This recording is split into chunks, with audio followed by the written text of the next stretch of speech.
Welcome to BRK pan India movies. ప్రస్తుతం టాలీవుడ్లో ఒకటే పేరు పదే పదే వినిపిస్తుంది. అదే మస్తాన్ సాయి. అవును, ప్రస్తుతం ఈ పేరు చాలా వైరల్గా మారింది. లావణ్య, మస్తాన్ సాయి, శేఖర్ భాష, రాస్తరుణ్ ఈ నలుగురి పేర్ల చుట్టే ఈ కేసు నార్సింగి పోలీస్ స్టేషన్లో ములుగుతుంది. ఇక తాజాగా యువతుల ప్రైవేట్ వీడియోలను సేకరించి బెదిరింపులకు పాల్పడుతున్న వ్యవహారంలో అరెస్ట్ అయిన మస్తాన్ సాయి రిమాండ్కు రిపోర్టులో కీలక విషయాలు వెలుగులోకి చూశాయి.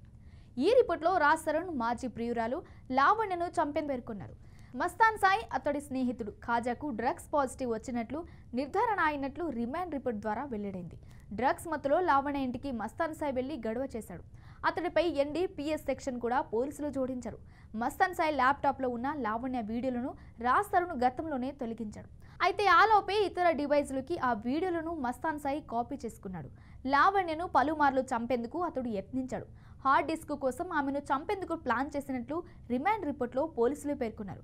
గత నెల 30న లావణ్య ఇంటికి వెళ్లి హత్యాయత్నం చేసినట్లు తెలిపారు. మస్తాన్ సాయి అతడి స్నేహితులు డ్రగ్స్తో పార్టీలు చేసుకున్నట్లు పోలీసుల దర్యాప్తులో తేలింది. వీకెండ్స్లో మస్తాన్ సాయి విల్లాలో భారీగా డ్రగ్స్ పార్టీలు జరిగేవి.